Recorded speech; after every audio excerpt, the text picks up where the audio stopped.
Muy bien, entonces lo que vamos a hacer ahora, ¿cómo están? Dios les bendiga. Comencé la grabación y no saludé, qué mal educado que soy. Quiero dar un saludo a aquellos que, primeramente los que están aquí presentes, qué bueno verlos en esta mañana, y también a aquellos que se van a conectar también vía Zoom, y también a aquellos que van a ver esta enseñanza posteriormente en YouTube. Como ya les dije, estoy subiendo estas enseñanzas a través del canal de YouTube. Las numero cada parte, creo que estamos ya en la parte 13, ahora esta va a ser la parte 14 de la enseñanza del Evangelio de San Marcos. Como ya les comenté, estamos yendo a través, versículo por versículo, capítulo por capítulo del Evangelio de San Marcos. Estamos atravesando en este estudio los 16 capítulos de Marcos. Justamente hoy vamos a estar viendo el capítulo 5, o finalizando el capítulo 5 de San Marcos. Hoy vamos a estar concentrándonos precisamente en lo que es en la sanidad, o la resurrección, mejor dicho, de la hija de Jairo, y lo que es la sanidad de la mujer que tenía este flujo de sangre por 12 años. Tenía este flujo de sangre.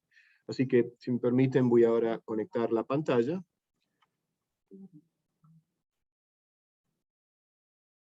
Y vamos a entrar ya, ahí creo que estamos ya, podemos ver la pantalla y lo que tenemos delante de nosotros. Vamos a estar viendo los versículos 21 al 43. Y nuevamente, o sea, acá vemos que, como ya conectando lo que vimos la semana pasada, comenzamos el capítulo 5, comenzamos el capítulo 5, si tienen sus Biblias, vayan al capítulo 5 de San Marcos. Semana pasada vimos la primera parte, viendo el comienzo del capítulo 5, vimos lo que es cuando Jesús, después de la gran tempestad que se levantó ahí en el mar de Galilea, fue al final del capítulo 4, comenzando el capítulo 5, ellos llegan a la otra orilla del mar de Galilea, la orilla este,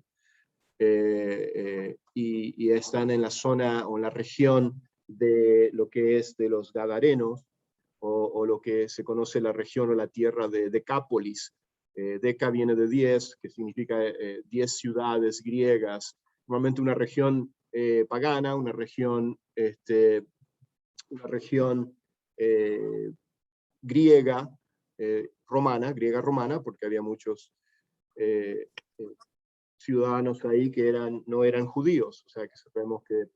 Hola Esther, ¿cómo estás? Hola, buenos días. Dios te bendiga. Que le bendiga. Ya comenzamos el estudio. Si quiere, después al final, si tiene alguna pregunta, si puede poner en mute su teléfono o su computadora. Así después podemos, si tiene alguna pregunta, podemos al final de la clase, les doy tiempo para que hagan comentarios, preguntas, y así podemos... Hola, ¿cómo están?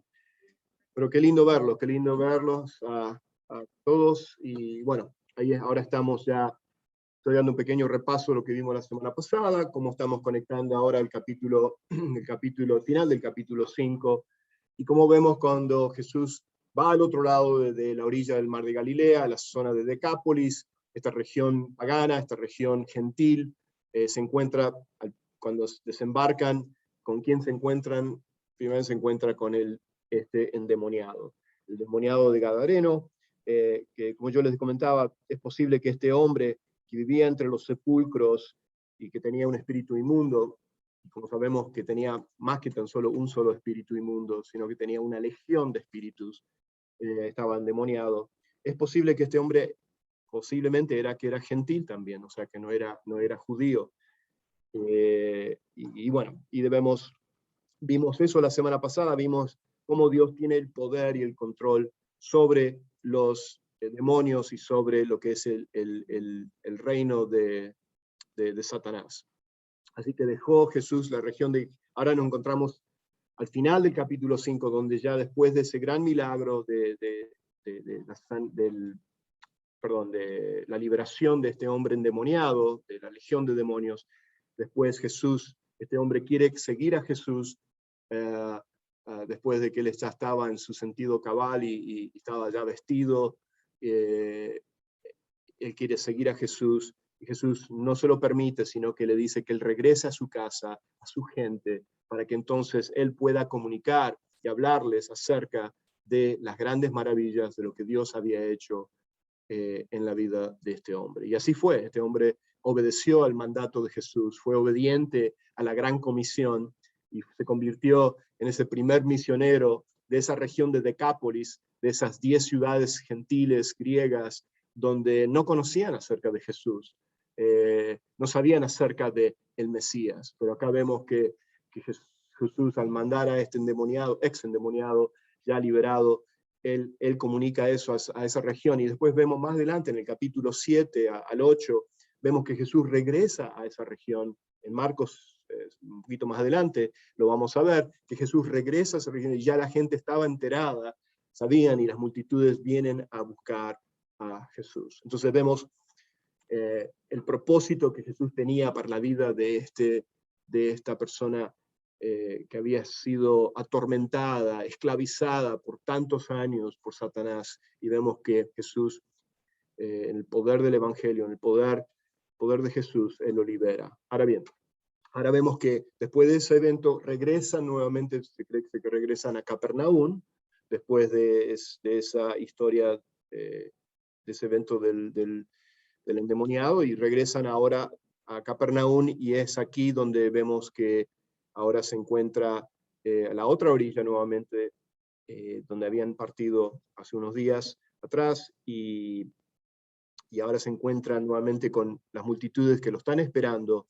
Y acá es en esta historia donde nos encontramos que inmediatamente de que ellos llegan a la otra orilla, quien se encuentra con Jesús, quien busca a Jesús, es este líder de la sinagoga, o encargado de la sinagoga, este principal de la sinagoga, llamado Jairo. ¿Okay? Y es ahí donde nos encontramos ahora en la historia, en Marcos capítulo 5 al 21. ¿Okay? Es interesante de ver que estas sesiones o estos relatos que estuvimos viendo desde el final del capítulo 4 y todo lo que es ahora el capítulo 5, realmente complementan una serie de historias que revelan el poder de Jesús. Lo vimos. Número uno, que Jesús, el poder de Jesús dominando las fuerzas hostiles de la naturaleza, donde la naturaleza misma obedece al Creador, a Jesús, ¿no es cierto? Cuando él le habla al viento y al mar. O sea, vemos lo interesante de esto, de que a diferencia de los milagros del Antiguo Testamento, de algunos de los grandes profetas, como fue Elías, Eliseo, donde ellos imploraban y pedían al Señor para que no lloviese, por decir, 3 años, como fue en el caso de Elías. Pero en el caso de Jesús, Jesús es quien directamente habla, quien dice, quien manda, y vemos precisamente esa es, ¿no es cierto?, la evidencia, una de las evidencias de que Jesús es Dios, de que Él es deidad, de que Él es el que tiene el poder. Y bueno, lo vimos eso. Después vimos el poder de Jesús manifestado cuando Él se encuentra con los poderes espirituales de maldad, con los demonios. Y es interesante que Él le hace esa pregunta, y como yo les dije anteriormente, la razón por la cual Jesús hace la pregunta al endemoniado de cuál es su nombre, es para hacernos ver de que no solamente Jesús tiene el dominio sobre un demonio, sino que también sobre una legión de demonios. Y como les dije, legión pueden ser entre 4.000 a 6.000, normalmente una legión, y esa palabra legión viene de una expresión, de una palabra militar, y los romanos, cuando hablaban de las legiones romanas, de los ejércitos, legiones romanas, podían ser entre 4.000 y 6.000 soldados romanos. De ahí no sabemos, o sea, no estoy diciendo que eran 4.000 demonios, ni 5.000, ni 6.000. Lo que quiero hacer es de que no sabemos la cantidad de demonios, pero sabemos que eran muchos, por el nombre que revela este demonio, el demonio que estaba hablando, de parte del resto de los demonios que estaban dentro de este hombre. Y bueno, y vemos que Jesús demuestra el poder sobre Satanás y sobre el poder de los demonios. Y al final, ahora en esta última sección del capítulo 5, vamos a ver cómo el poder de Jesús se manifiesta sobre una enfermedad incurable, el caso de la mujer que tenía el flujo de sangre por 12 años, y también cómo Jesús, el poder de Jesús sobre aún la muerte. Y vemos acá, vemos el primer milagro de la resurrección registrado en Marcos, en el caso de, en lo que es en la historia de la hija de Jairo, que una niña de 12 años de edad. Marcos no nos dice la edad, pero Lucas sí nos dice la edad. Y si quieren saber los pasajes o las historias paralelas en los otros dos evangelios sinópticos, está en Lucas capítulo 8, en el versículo 40 en adelante, del 40 al 56, que vemos, comenzando el 40 al 56 en Lucas 8, gracias hermana Alicia, y también tenemos en Mateo capítulo 9, del 18 al 26. Se dan cuenta que Mateo es mucho más corto en su narración. ¿Y por qué? Porque él lo resume, él resume la historia. Marcos y Lucas nos dan un poquito más de detalle en eso. Pero bueno, es ahí. Entonces, vamos a tal vez regresar un poquito a mencionar algunas palabras que usa Mateo, que tal vez no lo vemos tanto en Marcos o en Lucas, pero que nos revelan un poco más acerca de cómo Jairo, la fe de Jairo, ¿no es cierto?, en cómo él se acerca a Jesús, cuando se acerca, cuando lo ve a Jesús regresar en la barca. Ahora bien, ya vamos a entrar ahora. Si tienen sus Biblias, vamos a comenzar en los versículos 21 en adelante. Una nota que quiero mencionar. Fíjense una cosa, la realidad universal de la muerte plantea una pregunta fundamental. Escuchen bien esto, porque acá entonces podemos ver la evidencia nuevamente de lo que Marcos nos quiere revelar, o que Marcos nos quiere mostrar en todo el Evangelio, es, como ya le dije muchas veces, es la identidad de Jesús, de que Jesús es el Rey venidero, de que Jesús es divino, de que Jesús es el Hijo de Dios.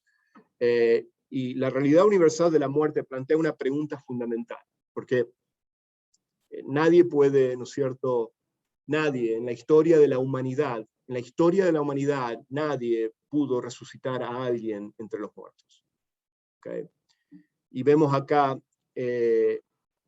en toda la historia humana, ¿ha vencido alguien a la muerte y al hacerlo ha hecho posible que otros triunfaran sobre ella? Y esa pregunta de que si hay alguien que pudo vencer la muerte, y al hacerlo, ¿no es cierto?, esa persona al vencer la muerte, su propia muerte, al hacerlo, ha hecho posible que otros también pudieran vencer la muerte. Nadie. O sea, por eso que hablamos de la singularidad de Jesús. Jesús es único. Jesús está en una categoría completamente separada al resto de los líderes religiosos y todo eso. O sea, que por eso que nuevamente, y eso es lo que vamos a ver ahora en este estudio de hoy, en el capítulo 5. Y la Biblia contesta a esa pregunta con un rotundo sí. Hay una persona, hay un libertador, hay uno que no es otro que sino que es el Señor Jesucristo, el Hijo de Dios. Y sabemos claramente, y lo podemos ver claramente a través de los milagros que en el Evangelio de Marcos, que hemos estado estudiando, nos revelan eso. Muy bien. Quería entonces que pensaran un poquito de esto, de que no solamente esta persona, Jesucristo, Él resucitó de entre los muertos, sino que también a través de su resurrección, Él también hace que otros también resuciten. Y por supuesto, otros que resuciten al poner su fe, su total dependencia, ¿no es cierto?, en Jesucristo, esas personas también van a resucitar. Bueno, ahora vamos en el primer punto. En la multitud Jesús fue accesible. Acá este es el primer punto que vamos a ver en la lección de hoy, viendo los versículos 21 al 24. Lo tengo acá en la pantalla. Si quieren pueden seguirlo acá en la pantalla, lo pueden seguir en sus Biblias. Pero leamos aquí entonces estos versículos que tenemos delante de nosotros. Dice, pasando otra vez Jesús en una barca a la otra orilla, se reunió alrededor de él una gran multitud, y él estaba junto al mar. y vino uno de los principales de la sinagoga, llamado Jairo, y luego que le vio, se postró a sus pies, y yo subrayé esa palabra, se postró a sus pies, y le rogaba mucho, diciendo, mi hija está agonizando, ven y pon las manos sobre ella para que sea salva. Es otra palabra, salvación, otra palabra de salvación significa también lo que es sanidad, para que sea salva y vivirá. Fue pues con él y le seguía una gran multitud y le apretaba. Es interesante como Marcos nos da ese detalle al final, y le apretaban. O sea que grandes multitudes, como siempre, se agolparon, lo vieron a Jesús regresar, parece ser que lo estaban esperando, ¿no es cierto? Porque desde que él se había ido, hace unos días ya, cuando vimos la gran tempestad en el final del capítulo 4, después él se encuentra con el endemoniado de Gadareno, y después de la liberación, y él regresa nuevamente a la otra orilla, ya había pasado unos días. Y bueno, entonces vemos acá que la multitud estaban esperándolo todavía a él. ¿Y quién fue la primera persona dentro de esa multitud que se identifica que viene a Jesús, del resto de las multitudes que estaban siguiendo a Jesús? Vemos que esta persona, este principal de la sinagoga, ahora bien, los principales de sinagoga, bueno, Jairo, no quiero cortar lo que estaba a punto de decir, este principal llamado Jairo fue el que se le acerca y se adelanta a las multitudes, y ¿qué hace? Se postra a sus pies, y le está implorando, le está rogando. Interesante ese detalle, y ahora vamos a explicar un poquito más. Los principales de las sinagogas no necesariamente eran fariseos. Los principales sinagogas eran ciudadanos, eran judíos, que eran encargados, eran administradores de las sinagogas. Normalmente eran se podría decir, entre tal vez 4 a 7 encargados de una sinagoga, y se turnaban las responsabilidades. Eran los responsables, por ejemplo, de guardar los rollos de los manuscritos del Antiguo Testamento. Eran los que sacaban el rollo de las escrituras para coordinar también lo que iban a leer en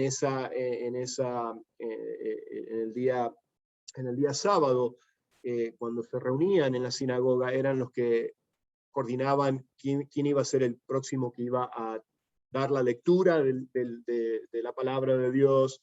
Eran los administradores, eran los que coordinaban, ¿no es cierto?, las escuelas, las clases, porque durante la semana funcionaba también como escuela, como enseñanza también, y también como un lugar donde era como ser era como una corte también, donde se veían los casos así, donde se veían los casos de demandas y cosas así. Entonces funcionaba así la sinagoga, ese lugar. Y era el centro también social, y era el centro también religioso, ¿no es cierto?, de la comunidad. Y había muchas sinagogas.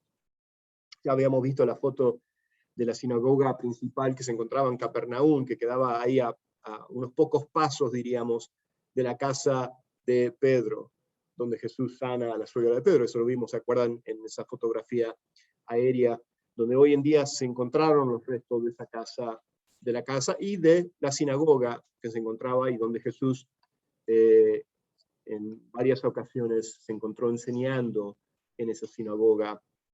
Y bueno, entonces es aquí donde nos encontramos nuevamente, y no sé si Jairo es el principal precisamente de esa sinagoga en Capernaum, donde quedaba cerca de la casa de Pedro, pero porque había más de una sola sinagoga en cada ciudad.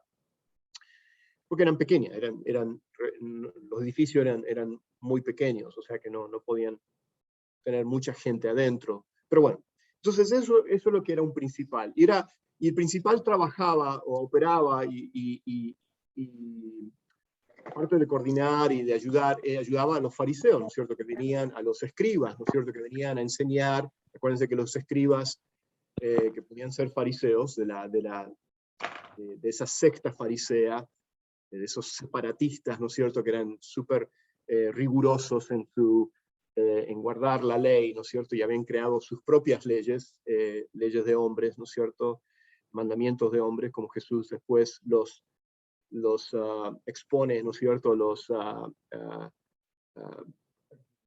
recriminó, le mostró a la gente realmente quién eran estos fariseos. Bueno, ellos trabajaban con los fariseos, ¿no es cierto? Entonces me imagino que Jairo, o sea, sabía del gran odio que ya tenían los fariseos en contra de Jesús.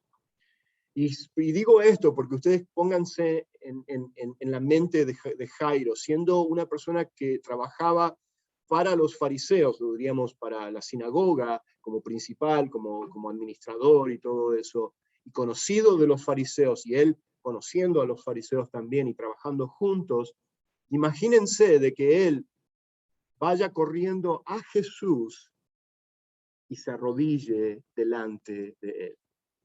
O sea, que nos damos cuenta que a Jairo le importó muy poco lo que tal vez pensarían, lo que hubiesen pensado los fariseos acerca de él. O sea que a mucha diferencia, ¿qué contraste con Nicodemos, por ejemplo? En Juan capítulo 2, cuando Nicodemos que va de noche. Nicodemos siendo fariseo, siendo un maestro de la palabra, ¿qué hace? Él, al principio, ¿no es cierto? Porque sabemos que después Nicodemos, por lo que vemos, sabemos cuando en la resurrección, él viene a ser un seguidor de Cristo después. Pero al principio, él, teniendo curiosidad, quería saber más de Jesús, ¿no es cierto? Él se va de noche para que nadie lo viese, para que el resto de los otros fariseos no supiesen que este Nicodemo iba a estar ahí. Okay. Muy diferente. Jairo no le importó. O sea, realmente, porque él vio algo diferente en Jesús.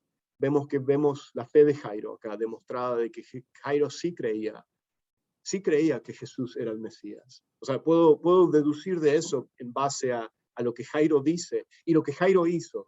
Porque Mateo también nos menciona que él se arrodilló, se postró a sus pies. Y esa palabra, Mateo usa una palabra muy, muy interesante. Cuando Mateo utiliza en la misma narración, paralelo de Marcos, él usa también esa misma palabra, usa también esa misma expresión de que él se postra delante de Jesús, pero Mateo usa una palabra que también se puede usar o se utiliza para adoración, O sea que vemos que prácticamente cuando Jairo se encuentra con Jesús, prácticamente lo que está haciendo Jairo está adorándole a Jesús. ¿Y quién más merece la adoración? Solamente Dios. Porque siendo judío Jairo, y siendo el principal de una sinagoga, conociendo las escrituras, sería idolatría, sería realmente blasfemia, ¿no es cierto? Realmente idolatría en el sentido de que estaría adorando a un ser humano, y blasfemia de que ningún hombre merece adoración, ¿no es cierto?, sino solamente Dios. O sea, vemos algo interesante que en esa expresión que él tiene acá, de que él se postra delante. Bueno, quería mencionar eso, importante para que nos coloquemos en la historia, ¿no es cierto?, acá, de lo que está ocurriendo y entendamos un poquito más lo que está pasando. Jesús, a diferencia de los fariseos, no se aislaba de las personas. La gran diferencia de los fariseos no querían ni estar con el pueblo, o sea, porque ellos eran separados, ¿no es cierto? Ellos no querían contaminarse, ellos querían mantenerse puros, ¿no es cierto? Entonces vemos que los fariseos normalmente no se acercaban a la gente. A gran diferencia de acá, Jesús, vemos que él no se aislaba, sino que él estaba siendo apretado por las multitudes, y todos ahí lo están llevando, diríamos, a Jesús, y Jesús ahora se está dirigiendo acá en este encuentro con Jairo, se están dirigiendo hacia la casa de Jairo. No sabemos la distancia que había entre cuando llega a la orilla del mar de Galilea, que se cree que es Capernaum, que llegaron a esa orilla. No sabemos la distancia que hay hasta la casa de Jairo, pero sí había una cierta distancia que tenían que estar caminando.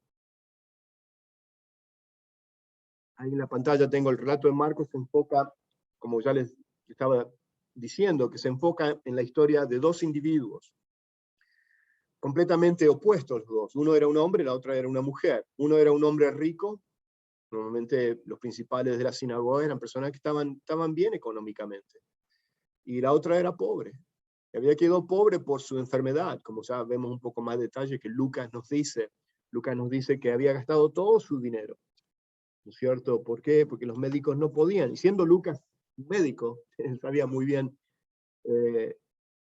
acerca de esta enfermedad que tal vez esta mujer estaba padeciendo. Y no tenemos exactamente qué tipo de enfermedad, pero sí sabemos que era un flujo de sangre que constantemente ella estaba sangrando. Y como sabemos, que nos dice Levíticos 15, lo que la estaba haciendo esta mujer, la estaba haciendo ceremonialmente, era una mujer impura por ese flujo de sangre. Bueno, vamos a entrar un poquito más en detalle después. Pero acá vemos el relato de dos personas, dos individuos, uno este hombre rico, una pobre. Una era respetado, el principal de la señora era una persona respetada, la otra era rechazada por la sociedad, porque al ser impura ceremonialmente, por padecer de esta enfermedad por 12 años, ella prácticamente estaba en el lugar de los leprosos. O sea, fíjense, ¿se acuerdan que los leprosos tenían que estar diciendo y exclamando, ¿no es cierto?, gritando de que eran leprosos, ¿no es cierto?, para que la gente no se acercase a ella. En el caso de ella, no sé, o sea, no estaba ella gritando tal vez, pero de alguna manera ella se tenía que identificar de que era impura y tal vez era de no salir a las calles. Ella tal vez estuvo encerrada en su casa por años, quién sabe, o sea, no tenemos detalles, pero sí sabemos que en esta ocasión, cuando ella se entera de que Jesús regresa a Capernaum, ella sale de donde ella se encontraba, sale a las calles, junto con las multitudes. Y fíjense qué serio que esto era, porque si sabían que ella era impura, al estar agolpándose con el resto de las multitudes, era para apedrearla, era para realmente ella estaba en peligro también su vida, porque ella estaba siendo desobediente al mandamiento de Dios de que ella tenía que no estar contaminando, ¿no es cierto?, al resto de las personas. Y que es nuevamente lo que Levíticos 15 habla acerca de cuando la mujer está en su tiempo durante su periodo, entonces habla en ese contexto levítico de que ella tiene que purificarse, limpiarse y todo eso.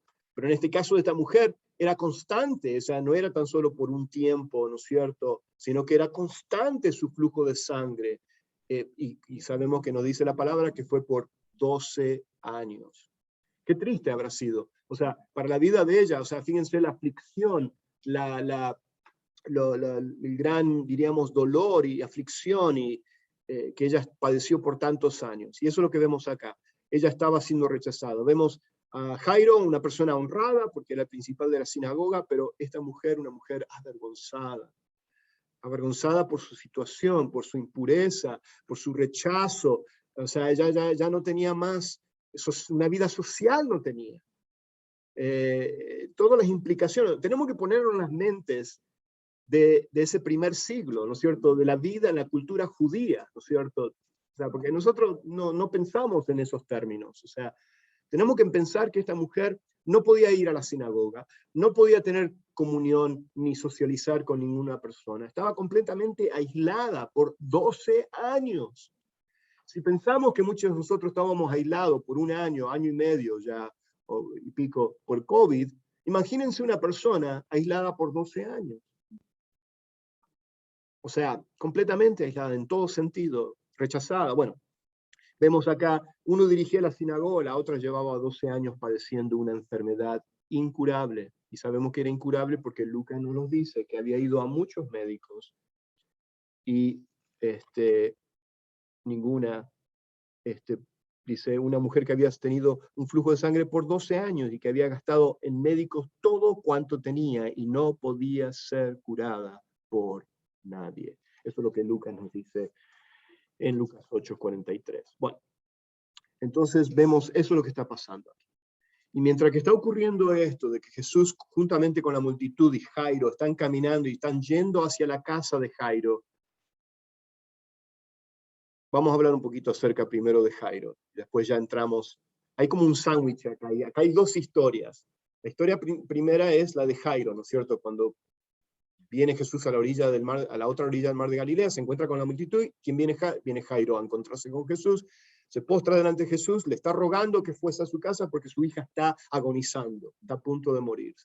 Jesús lo escucha Jairo, Jesús, movido en compasión, en misericordia, lo sigue a Jairo, y van caminando hacia la casa.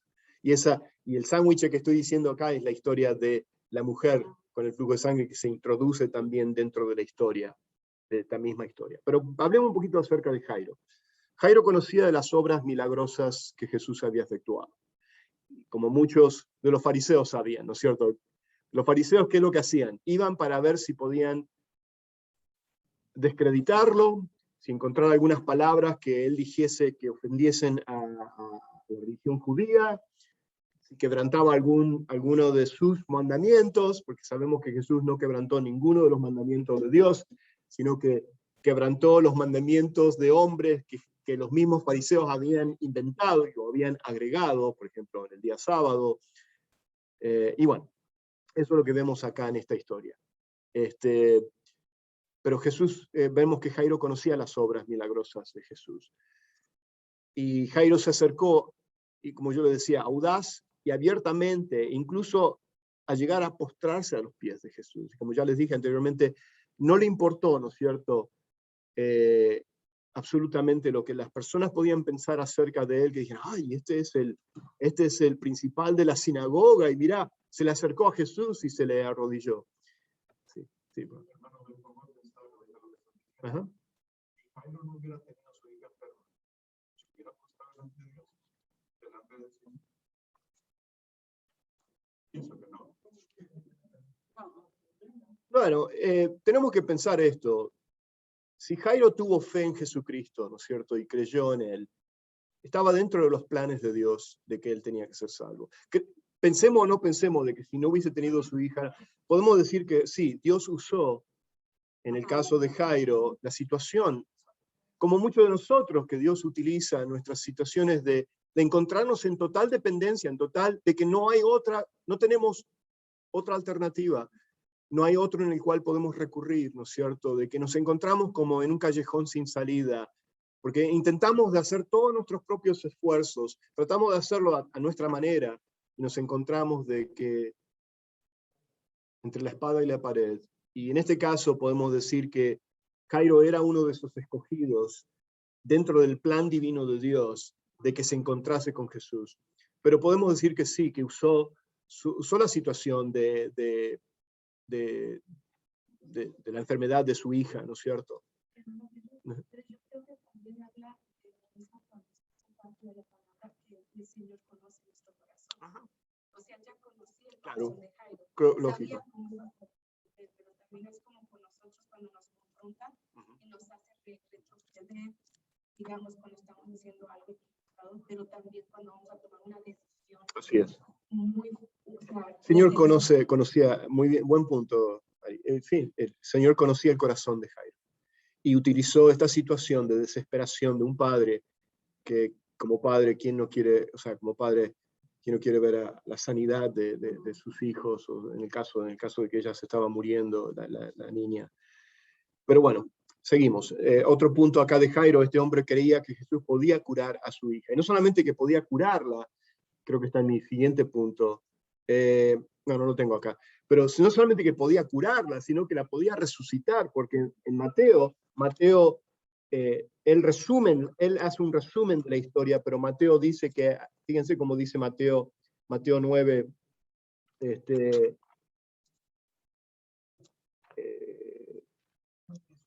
gracias, 9:18, cuando dice, mientras les decía estas cosas, aquí vino un oficial de la sinagoga y se postró delante de él, diciendo, mi hija acaba de morir, pero ven y pon tu mano sobre ella y vivirá. O sea que acá no hay una contradicción, como les dije al principio, con Marcos. Marcos nos da más extensa la historia, con más detalle. Acá Mateo, él hace un resumen y corta, diríamos, en la historia, él corta la parte donde están caminando hacia la casa, y lo que hace Mateo es tan solo la resume al final de la historia, de cuando ya están llegando a la casa, y Jairo se entera, porque vienen los mensajeros, que Mateo no los menciona, que se entera de que de que su hija ya había muerto. Mateo lo que hace es lo resume. ¿Okay? Quiero que quedemos claros, que no hay una contradicción acá, no, ¿qué está pasando acá? ¿Por qué se cuenta diferente? Como ya dijimos, las narraciones son diferentes, pero complementan. Los evangelios, la historia que vemos, especialmente en estas historias que tienen un paralelo, se complementan una con otra. O sea, podemos ver mejor una imagen más completa de la historia, de lo que ocurrió, en este caso, cuando Jesús se encuentra con Jairo, o con Jairo cuando se encuentra con Jesús, y también esta mujer del flujo de sangre. Vemos que no solamente Jairo creía que la podía curar, sanar, como vemos en Marcos al principio, pero también vemos como en Mateo, que él también creía que la podía resucitar. ¡Wow! O sea, vemos la fe de Jairo, vemos la fe de él. La autenticidad de la fe de Jairo en Cristo, ahí está mi cuarto punto ahí, nunca fue cuestionada por los escritores de los evangelios, o sea, porque nunca fue cuestionado, o sea, Lucas no lo cuestiona, Mateo no la cuestiona, ni Marcos cuestiona la fe de Jairo, sino que vemos una auténtica fe. ¿Y por qué digo una auténtica fe? Porque vemos que, como ya hemos estado viendo, que dentro de las multitudes, muchas de las multitudes estaban siguiendo a Jesús porque Jesús tenían curiosidad de Jesús, o porque Jesús las alimentaba, o porque Jesús proveía ciertas de sus necesidades, o porque Jesús hacía milagros, meramente porque hacía milagros y no porque creían en él, de él ser el Mesías, y de ellos reconocer que eran pecadores y que necesitaban el perdón de sus pecados. Vemos que muchas de las multitudes no creyeron. Y él sanó a muchos que terminaron no creyendo en él. ¿Se dieron cuenta de eso? Por ejemplo, cuando él sana a los 10 leprosos y solamente que uno regresa, los otros 9 fueron sanados temporalmente, hubo una sanidad física, pero solamente uno fue sanado, no solamente físicamente, pero fue sanado espiritual, su alma fue salvo. Estamos hablando de esa sanidad que realmente tiene importancia, o mucho más importancia que una mera sanidad que es temporal, que al fin y al cabo todos vamos a morir un día. Vemos eso, vemos la auténtica fe de Jairo. Su fe es tan fuerte, ahí está, es lo que me adelanté, no me doy cuenta que ya lo había puesto en mis notas, pero la fe fue tan fuerte, ¿no es cierto?, de Jairo, que en Mateo 9:18, lo que acabo de leer, el hombre que Jesús no solo podía curar a la niña, a su hija, sino que incluso resucitarla de entre los muertos. Ahora, interesante, ¿por qué Jesús no hizo como hizo con el centurión, que habló, dio la palabra, ¿no es cierto?, y el siervo del centurión fue sanado? ¿Por qué no hizo lo mismo con Jairo, ¿no es cierto? ¿Por qué no le dijo, ok, es que Jesús tiene un propósito en sus milagros? Y en este caso, él quería, podemos concluir o podemos decir que él quería demostrar algo, no solamente a Jairo, sino también a sus discípulos y también a las personas que se encontraban en la casa también. A la misma esposa, buen punto, o sea, porque la esposa no estaba ahí en ese momento. La esposa. Y también para edificar la fe de Jairo también. A veces el Señor nos hace pasar a través de pruebas y nos hace pasar a través de situaciones en nuestras vidas en el cual necesitamos, o sea, nos encontramos donde no nos queda otra cosa, ¿no es cierto?, que total dependencia en él, ¿no es cierto? Y es lo que vemos acá, Jairo postrándose, rogándole, o sea, vemos su total dependencia en Jesucristo para que sanase y resucitase a su hija. Y podemos concluir en eso, de que Jesús operaba en diferentes maneras en sus milagros, pero todos tenían un propósito. Ahora bien, seguimos leyendo, 25 al 34. Entonces vemos que acá se interrumpe la historia, ¿no es cierto? Están caminando hacia la casa de Jairo, así quedamos, ¿no es cierto? Y acá viene el sándwich, acá viene esta otra historia que se introduce dentro de la historia de Jairo y su hija. Pero una mujer, desde hacía 12 años, padecía de flujo de sangre y había sufrido mucho de muchos médicos y gastado todo lo que tenía y nada había aprovechado. Antes le iba peor. Cuando oyó hablar de Jesús, vino por detrás entre la multitud y tocó su manto. Porque decía, si tocare tan solamente su manto, seré salva. Realmente esa palabra salva significa sanidad, ¿no es cierto? Pues puede significar sanidad física como sanidad espiritual también. Por eso que después Jesús le dice, hija, tu fe te ha salvado. O sea que no solamente fuiste sanada físicamente, pero también fuiste sanada espiritualmente. Y enseguida la fuente de su sangre se secó.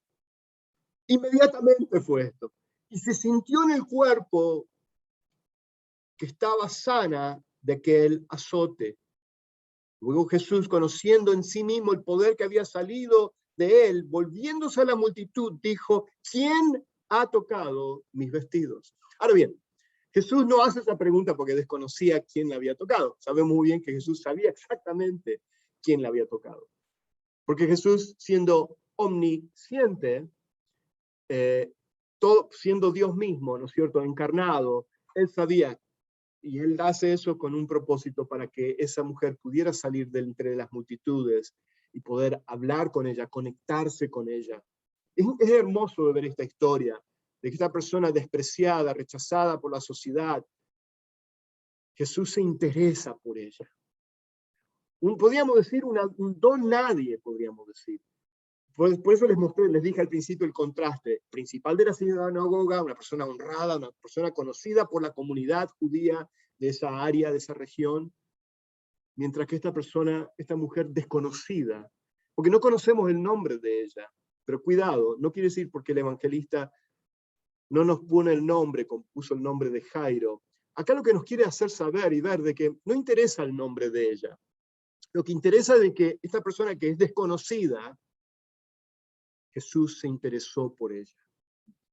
Y así Jesús se interesa por nosotros. Acá tenemos, diríamos, una representación, como eran las túnicas, diríamos, o los mantos, ¿no es cierto? Tenían estos bordes, estaba atado, diríamos, con estos flecos, y usa esa palabra flecos, que tenían atadura. Y se acuerdan que los fariseos, para exagerar más su piedad, ¿no es cierto?, ellos lo hacían súper largo, estos flecos, ¿no es cierto? Prácticamente estaban arrastrándose por el piso para que, o sea, pensaban en su mente tan pequeña, ¿no es cierto?, de que cuanto más largo eran estos flecos, ellos eran más espirituales.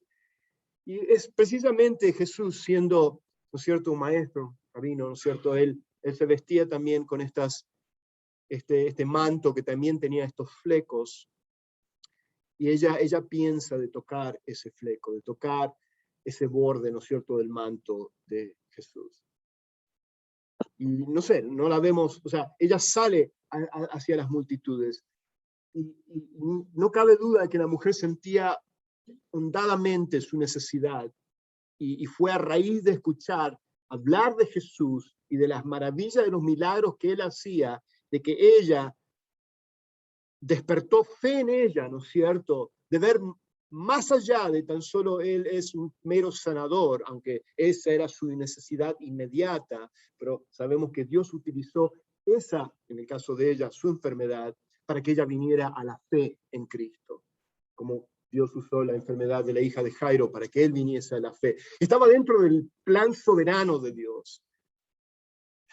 Porque si no hubiese sido eso, hubiese sido otra cosa. Pero yo creo firmemente de que Jairo estaba dentro del plan de Dios. Y entonces, él iba a ser salvo. De una manera u otra iba a ser salvo. Sea que él escuchó el mensaje de Jesús o una de las enseñanzas de Jesús. Pero así, sí. Muy importante, la fe y la humillación. Buen punto.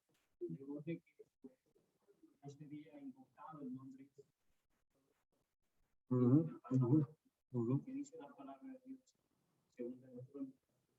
según se dice, si mi pueblo se humillara. Buen punto. La humillación, el de humillarse, el de reconocer nuestra posición. Y ese es el problema que tenemos, que lo contrario a la humillación es nuestro orgullo. El hecho de no reconocer dónde nos encontramos delante de un Dios que es santo. Buen punto, hermano. Porque eso nos muestra la fe y el humillarse, el de reconocer nuestra postura. La mujer reconoció, Jairo reconoció.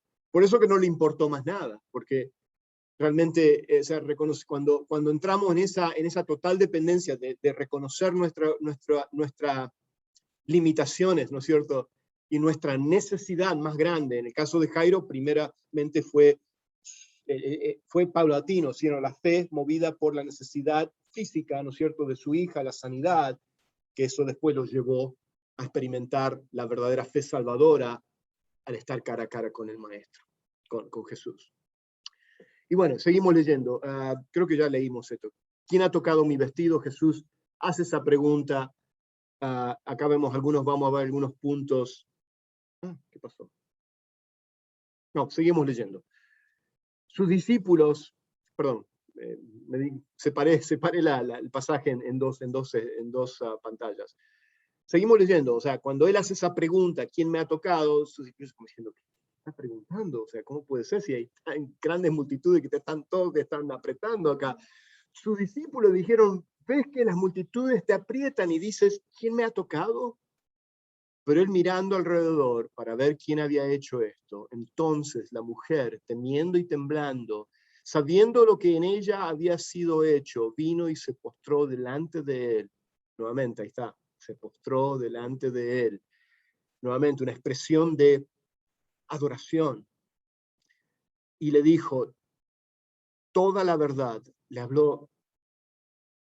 Yo estaba ceremonialmente impura, yo padecí por 12 años esta enfermedad. Y me imagino la gente alrededor de él, todos escuchando, ¿no es cierto? No nos da más detalle lo que ella le habrá contado toda su vida, me imagino. Y mientras todo esto está ocurriendo, imagínense la desesperación de Jairo. Ahí vemos, regresemos a Jairo, porque ahí está la historia de Jairo también. Porque hicimos un paréntesis y no estamos hablando de Jairo ahora. Pero imagínense la desesperación de Jairo diciendo, vamos Jesús. Imagínense que mi hija se está muriendo. Sí, ¿no es cierto? Mi hija se está muriendo. Apúrate. En la misma expresión que tuvo, ¿no es cierto?, María y Marta, ¿no es cierto?, cuando Lázaro, de que Jesús esperó, y esperó 4 días. Y por supuesto estaba dentro del plan de Dios. ¿Y qué le dice Marta? Le dice, Jesús, si tú hubieses estado acá. ¿Era María o Marta? Marta primero. Marta que le dice, si tú hubieses estado acá, mi hijo, pero mi hermano, me estoy apresurando, me estoy entrando demasiado, me estoy apasionando con esto. Pero es la misma expresión, ¿no es cierto?, de que Jesús, o lo mismo hizo Jesús, o sea, de tomar su tiempo. Acá podemos decir, bueno, él se interesó por la mujer, y podemos decir, en nuestros planes limitados humanos, ¿no es cierto?, en nuestra limitada manera de ver las cosas, pensamos de que eso podía tal vez obstaculizar el plan divino del creador de Dios mismo. Y no, estaba todo dentro de... Pero, ¿qué estaba haciendo eso? ¿En la fe de quién? De Jairo. Estaba trabajando en la fe de Jairo. Porque ahora lo vamos a ver. Acuérdense lo que le estoy diciendo ahora porque lo vamos a ver después. Entonces seguimos leyendo, y la mujer dice, ¿quién me ha tocado? Pero él mirando alrededor, ver quién había hecho esto, entonces la mujer, temiendo y temblando, se había dado cuenta y le empezó a contar, ¿no es cierto?, toda la verdad. Y él le dijo, hija, ¿con qué ternura él le habla a ella? Hija, tu fe te ha hecho salva, ve en paz y queda sana de tu azote. ¿Okay? Vemos acá como él separa 2 cosas acá. Sabiendo que había ya sido sanada al tocar el borde de su manto, uno de los flecos que es de Jesús, ella después le habla, él sabiendo y viendo el corazón de ella, de que no solamente ella tenía fe de que Jesús la podía sanar, pero ella había puesto su fe en él, reconociendo que él era el Mesías, el Salvador. Él le dice precisamente, a él le habla y le dice, tú eres mi hija, y le habla de ser una hija de Abraham, ahora viene a ser una hija de Dios, al haber puesto su fe en ella. Y como ya habíamos dicho, yo me apresuré un poco a explicar la situación de ella, tal vez no entré en mucho detalle, pero sí lo mencioné, ¿no es cierto?, de que esta mujer era ceremonialmente impura. ¿Por qué? Porque nos habla Levíticos 15, nos habla acerca del flujo de sangre, y lo voy a leer rápidamente, porque dice, y cuando una mujer tenga flujo, si el flujo en su cuerpo es sangre, ella permanecerá en su impureza menstrual por 7 días, y cualquiera que le toque quedará inmundo hasta el atardecer. También todo aquello sobre lo que ella se acueste durante su impureza menstrual quedará inmundo, y todo aquello sobre lo que ella se siente quedará inmundo. O sea que prácticamente también el lugar donde ella se sentaba y todo eso. Y por supuesto, ¿por qué? Porque en ese tiempo no existían las maneras que hoy en día la mujer literalmente estaba sangrando mientras que caminaba, ¿no es cierto? Entonces vemos, bueno, damas, ustedes saben exactamente lo que yo me estoy refiriendo. Yo no me puedo identificar con eso, pero ustedes sí se identifican con eso. Pero imagínense, en ese tiempo no existía Walgreens ni CVS, ¿no es cierto? Ni Walmart, ¿no es cierto? Para poder, pero entonces por eso que Levíticos habla de que el lugar donde estaba se sentara quedaba también inmundo, había que estar constantemente limpiando. Pero esto era, diríamos, el periodo normal de una mujer, o sea, pero en el caso de ella fueron por 12 años. Entonces vemos lo que ella estaba sufriendo y todo lo que ella estaba sufriendo. Y a pesar de todo eso, ¿no es cierto? Ella abiertamente, sin temor ya, o sea, aunque se acercó primero atemorizada, pero ya le comentó y delante de las multitudes, ¿no es cierto?, de que ella lo que estaba ella padeciendo. Esta mujer estaba en una condición desesperante, acá hablemos un poquito acerca de ella, su condición le hacía ceremonialmente y socialmente impura, como ya les dije anteriormente, era desesperante su situación ya, debido a que la condición de esta mujer era vergonzosa, y debido a que ella era impura, es por eso que ella lo hace esto en secreto. Ella no quería ser vista por nadie, porque ella, la reacción misma de las multitudes al saber que si ella era impura, imagínense lo que eso hubiese causado, ¿no es cierto? Por eso que ella lo hace todo secreto. Pero ¿saben una cosa? No hay nada secreto para el Señor. Y el Señor lo expone eso para que entonces el resto pudieran escuchar y ver el milagro, saber el milagro, porque si no nadie se hubiese enterado del milagro de esta mujer. Los discípulos no hubiesen sabido, y nosotros no hubiésemos sabido, y no hubiese quedado registrado si Jesús no hace la pregunta, ¿no es cierto? Y por supuesto va apuntando siempre la pregunta, y lo que Marcos escribe acerca de Jesús y en cada milagro es para apuntarnos acerca de qué, revelarnos a la identidad de quién, la identidad de Jesús, de que Él es el Hijo de Dios. Y habla de este azote y de plaga, ¿no es cierto? Queda sana de tu azote. La palabra azote viene de la palabra de látigo, ¿no es cierto? De una plaga, de algo que constantemente te estaba dañando, ¿no es cierto? Por años y años y años. Y bueno, eso es lo hermoso de esta historia, de que Jesús se detiene para lo que tal vez nadie se detuvo a hablarle a esta mujer. Él se detiene, Él tiene el tiempo, el creador del universo no está ocupado, ni está tan ocupado en las cosas como mucha gente piensa. Bueno, que Dios no escucha mi oración. ¿Qué va a contestar Dios si Dios está tan ocupado, ¿no es cierto? Si Él es... Para nada. Acá vemos los detalles, a que Dios sí está atento a nuestro clamor.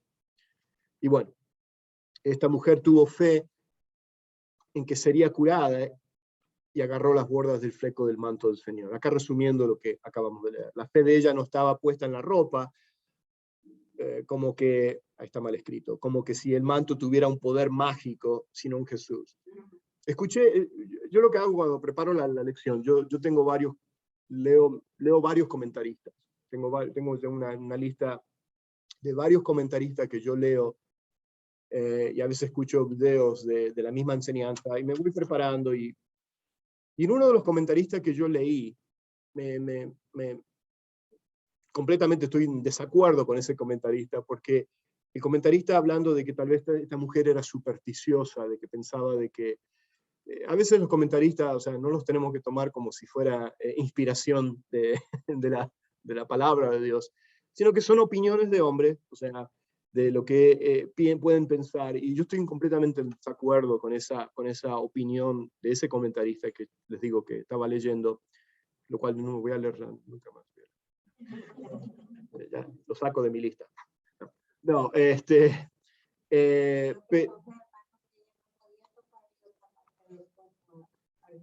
interesante le tocó la ropa. O sea, es interesante de ver que los detalles mismos. Ajá. Y además que ella quería hacerlo en secreto, y ella quería hacer eso. Pero interesante, pero bueno, por eso dije que no estoy de acuerdo con ese comentarista. Así que no le hagan caso. Está bien. Lo que 12 años de médico no pudieron sanar, el poder de Dios la curó en un instante. Un instante, en un tiempo de desesperación, cuando ya decimos, ya no hay más esperanza, siempre hay esperanza en Jesús. Siempre.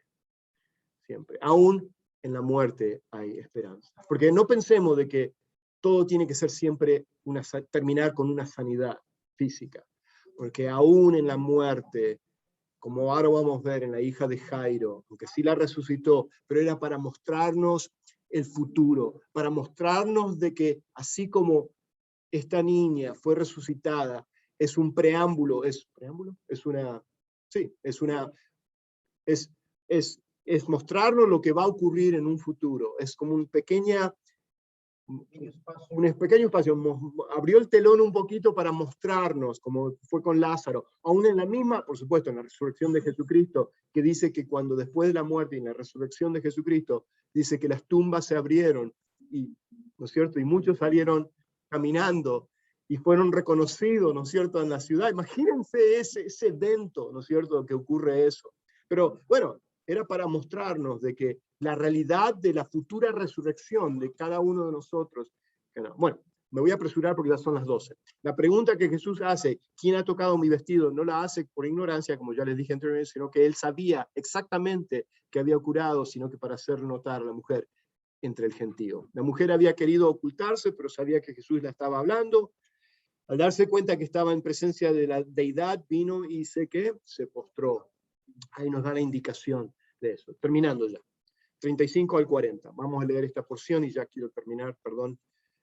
Tengo que hacer bautismo también, así que me tengo que apresurar también en mi tiempo. Mientras él aún hablaba, vinieron de casa del principal de la sinagoga, o sea, que en ese momento, cuando él todavía está hablando con la mujer y esto está ocurriendo, vinieron del principal de la sinagoga, los mensajeros de la casa de Jairo, diciendo, tu hija ha muerto. ¿Por qué molestas más al maestro? O sea, vemos la limitación de la gente pensando de que, bueno, sí, vimos que sanó a muchas enfermedades, pero la muerte es algo que ya es imposible, ¿no es cierto? Acá podemos ver que no hay nada imposible para Dios.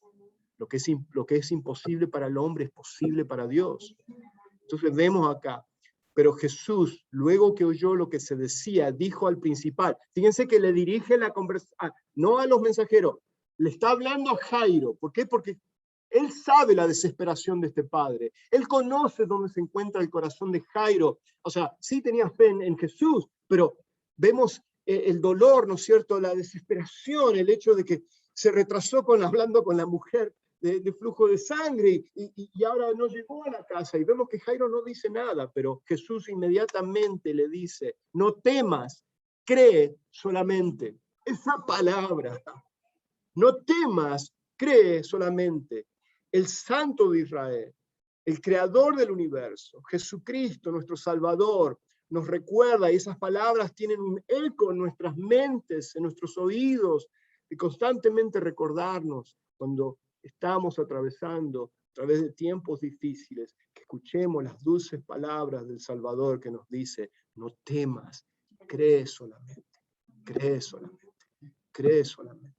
Bueno, y no permitió que le siguiese nadie, sino Pedro, Jacobo y Juan. Y ahí vemos el círculo más íntimo de Jesús entre sus discípulos, ¿no es cierto? Como siempre vemos, en la transfiguración también fue así, ese círculo íntimo. Hermano de Jacobo, y vino a casa del principal de la sinagoga, y vio el alboroto y a los que lloraban, lamentaban mucho, y entrando les dijo, ¿por qué alborotáis y lloráis? La niña no está muerta, sino duerme. Esa palabra vamos a verla ahora en un momento. Y se burlaban de él, mas él, echando fuera a todos, tomó al padre y a la madre de la niña y a los que estaban con él, y entró donde estaba la niña. Acá vemos el círculo nuevamente íntimo. Pedro, Jacobo y Juan entran a la casa. ¿Y por qué le dice a esta multitud? ¿Quién era esta multitud que se encontraba aquí en la casa? Normalmente en los funerales judíos tenemos que normalmente poner nuestras mentes en ese tiempo, ¿no es cierto? En el tiempo de Jesús, normalmente era de costumbre el contratar a lamentadores profesionales. Era de costumbre hacer eso, y era para añadir a la atmósfera, ¿no es cierto?, del funeral, dolor y duelo. ¿no es cierto? Y eso es lo que hacían, contrataban a estos profesionales que estaban ahí gritando y llorando, o sea, ellos no sentían nada porque no conocían a la persona, pero era como agregaba, agregaba la atmósfera, ¿no es cierto?, del duelo, del dolor. Y también flautistas que tocaban normalmente la flauta ahí durante el funeral o la muerte de un ser querido, porque acuérdense que esto ocurría todo en el mismo día. Si la persona moría en la mañana, ya al mediodía, a las pocas horas, las envolvían en unas sábanas y las enterraban. O las enterraban. Normalmente no enterraban como hoy en día, o sea, nosotros enterramos, sino que hacían un pequeño pozo, diríamos así, después cubrían con piedras, si es que lo hacían en un lugar donde no había cuevas, o si no, lo hacían, si habían ciertas cuevas donde se podían enterrar a los muertos, y lo hacían eso por el olor, ¿no es cierto? Porque no había preparación del cuerpo ni nada de eso, entonces por eso que era inmediato la sepultura. Si morían en el mismo día que se tenía que sepultar, ya estaban, como había muerto la niña, ya estaban haciendo el funeral, ya estaban, o sea, no había preparación ni nada, moría, la envolvían y después ya al mismo día, a la tarde, antes del atardecer, antes de las 6 de la tarde, ya la tenían que enterrar. Bueno, eso es lo que está ocurriendo acá. Y entonces contrataban estos, y ya habían llegado a la casa. Mira qué rápido que eran estas personas. Ya estaban en la casa, ya estaban ahí llorando y gritando, y era una manera superficial de mostrar ese duelo. Y fíjense que cómo se dan vuelta todas las cosas. Cuando él dice que la niña no está muerta, sino que duerme, fíjense la reacción de estos profesionales. ¿Se burlaban de quién? Se burlaban de él. Ahí está en ese versículo. Se burlaban de él. Pues, sabemos que está muerta. ¿Qué está hablando? Y por eso Jesús no les interesa a esas personas, sino que le interesa solamente Jairo, la esposa, y sus discípulos, sus testigos, ¿no es cierto? Podemos decir que estos eran los testigos que iban a presenciar el milagro de la sanidad de la hija de Jairo. La demora de Jesús con la mujer demostraría a Jairo, el resto de las personas, que no había nada imposible para Jesús. Acá un poquito resumen lo que acabamos de leer. Esa demora demostraría que no hay nada imposible para que, en medio del pánico del Señor, que siguió caminando a paso firme en los propósitos soberanos del Padre. O sea, Dios tenía un propósito de demostrar la sanidad, no solamente la sanidad, sino la resurrección, el resucitar el cuerpo de esta niña que había muerto. Y me encanta porque estas palabras que le dice, no temas, o sea, como sabía que Jairo estaba, o sea, el corazón cargado de Jairo, ¿no es cierto?, por la preocupación, y cuando él escucha las palabras que vienen de esos mensajeros que venían de la casa, y le dijeron, ya no molestes al maestro, porque tu hija está muerta, ¿no es cierto? Jesús, o sea, ni siquiera no quedó registrado nada de que Jairo haya dicho nada, sino que Jesús toma la iniciativa a decir, no temas, Cristo, es como que le estaba diciendo, deja de estar asustado, sigue creyendo. Lo estaba animando, o sea, no te asustes, no temas, quiero que sigas creyendo. Y bueno, acá ya terminamos. Cuando llegó Jesús a la casa, ¿qué hizo? La escena era caótica, era deprimente. Me imagino esos gritos y los llantos de esas personas, las flautas no tocando, o sea, ese ambiente de muerte, ¿no es cierto?, de desesperación. Vemos que Jesús dice, y lo interrumpe Jesús diciendo, la niña no está muerta, sino duerme. Y claro, acá esta palabra de dormir, no quiere decir que Jesús sabía que estaba muerta ella físicamente. Pero Jesús usa esta metáfora, o esta palabra, ¿no es cierto? Jesús sabía que la niña había muerto, y Jesús usa esta metáfora de dormir, porque el Señor redefinió, ¿no es cierto?, el significado de la muerte ahora, de que Él había venido y que Él iba a resucitar entre los muertos y ser el primogénito entre los muertos, de que el estado de la muerte es algo temporal. Especialmente estamos hablando para la vida del cristiano, para el seguidor de Cristo. Cuando nosotros morimos, ¿qué dice la palabra de Dios? Ausente del cuerpo es estar presente con el Señor, delante del Señor. Y podemos decir que hay un desprendimiento, una separación de nuestro espíritu, nuestra alma, con nuestro cuerpo físico. Y el cuerpo físico va, diríamos, a la tierra, pero un día va a haber una reunión nuevamente en la resurrección, cuando recibamos cuerpos glorificados, este cuerpo físico que hoy existe será glorificado, será resucitado y será nuevamente reunido con nuestro espíritu. Podemos decir que eso, diríamos, en resumen, es lo que ocurre. Y está hablando de la resurrección, que la muerte no es el final de la persona, no es y ya, porque eso es lo que pasa hoy en día. Mucha gente en desesperación, porque piensa que ya no hay más esperanza después de la muerte. Es acá lo que Jesús nos está demostrando, que hay esperanza después de la muerte. Es exactamente lo que le dijo en Juan 11:11, en la muerte, cuando murió Lázaro. No está muerto, él está durmiendo. Entonces asocia la muerte para el cristiano, para el seguidor de Cristo, es algo que es temporal, es como si fuera el dormir, que después vamos a despertar. Como cada uno nos despertamos cada mañana, ¿no es cierto? Es así que Jesús ve y redefine, ¿no es cierto?, en esta metáfora de que tenemos que ver la muerte de esa manera. Sí, hay una separación y es temporal, y nos separamos de nuestros seres queridos, y hay dolor en medio de todo eso, y sí, es muy cierto, pero acá últimamente nos quiere mostrar que hay una esperanza eterna. Y bueno, y creo que esto ya termino. La muerte no es permanente, sino que nos espera la resurrección futura. Y eso es lo que precisamente acá Jesús le está demostrando. Y ya terminando, como ya les dije, me quedó un versículo más. No, 3 versículos más. Y tomando la mano de la niña, le dijo, Talita Cumi, que traducido es niña, a ti te digo, levántate. Y luego, ¿qué hizo? La niña se levantó, andaba, pues tenía 12 años, y se espantaron grandemente, pero él les mandó mucho que nadie lo supiese, y dijo que se les diese de comer. Él le habla cariñosamente, le dice eso. Jesús había mostrado su bondad a Jairo en varias maneras. Voy a saltar esto porque es demasiado. O sea que quiero resumir lo que acabo de decir, que Jesús tuvo compasión de Jairo, se acercó a Jairo, se interesó por él. Pero ¿por qué mandó que no se dijese más nada? Es porque Jesús, en ocasiones Jesús le decía, mandaba a la gente que dijese el milagro, en otras ocasiones no que dijesen el milagro. Y muchas veces tenía que ver con las multitudes, para que no fuera una ocasión de impedimento para él. Que cuando la gente se enteraba, ¿no es cierto?, especialmente las multitudes que no se interesaban de quién era Jesús, sino que se interesaban más por curiosidad, por los milagros en sí. Y en muchas ocasiones era por eso. Pero el motivo más importante, o sea, era para demostrar que el motivo más importante de Jesús no era tan solo para venir y sanar a los enfermos, sino que el motivo principal y primordial de Jesús era de venir y salvar, a buscar y salvar a los que se habían perdido. Precisamente ese es. Jesús quería transmitir el propósito principal de que no solo lo vieran como un hacedor de milagros, un obrador de milagros más, ¿no es cierto? Y que solamente se enfocaran en lo temporal, sino que los milagros apuntaban a algo superior, mayor, principal, o sea, más importante, que era el propósito y la misión de Jesús, el por qué él vino, y fue de venir y buscar y salvar a aquel que se había perdido.